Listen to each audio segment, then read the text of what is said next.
So this is a really important step. In the search bar, type Task Manager and then click here to open it. This will open a new window, Task Manager.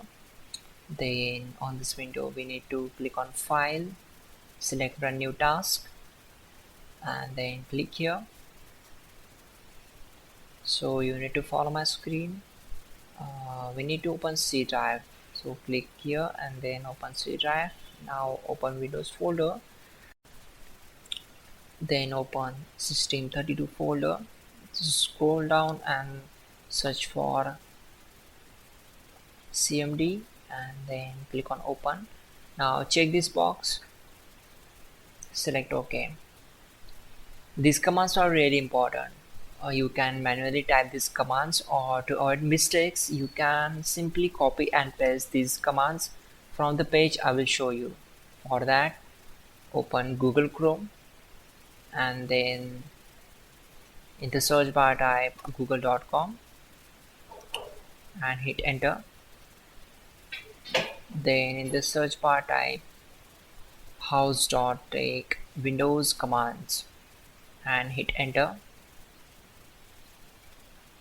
Now from the search results, click on this link which is from www.hows.tech and then just scroll down and search for command number 12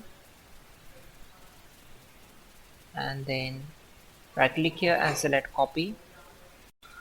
And to paste this command on the command prompt, right click here, select edit and simply click on paste, then hit enter to execute this command.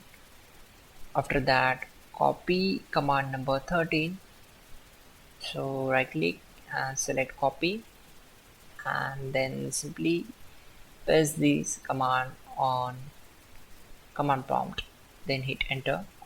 After that, type exit to close this window.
Finally, restart the system, which is very important. Before you do that, like this video. God bless.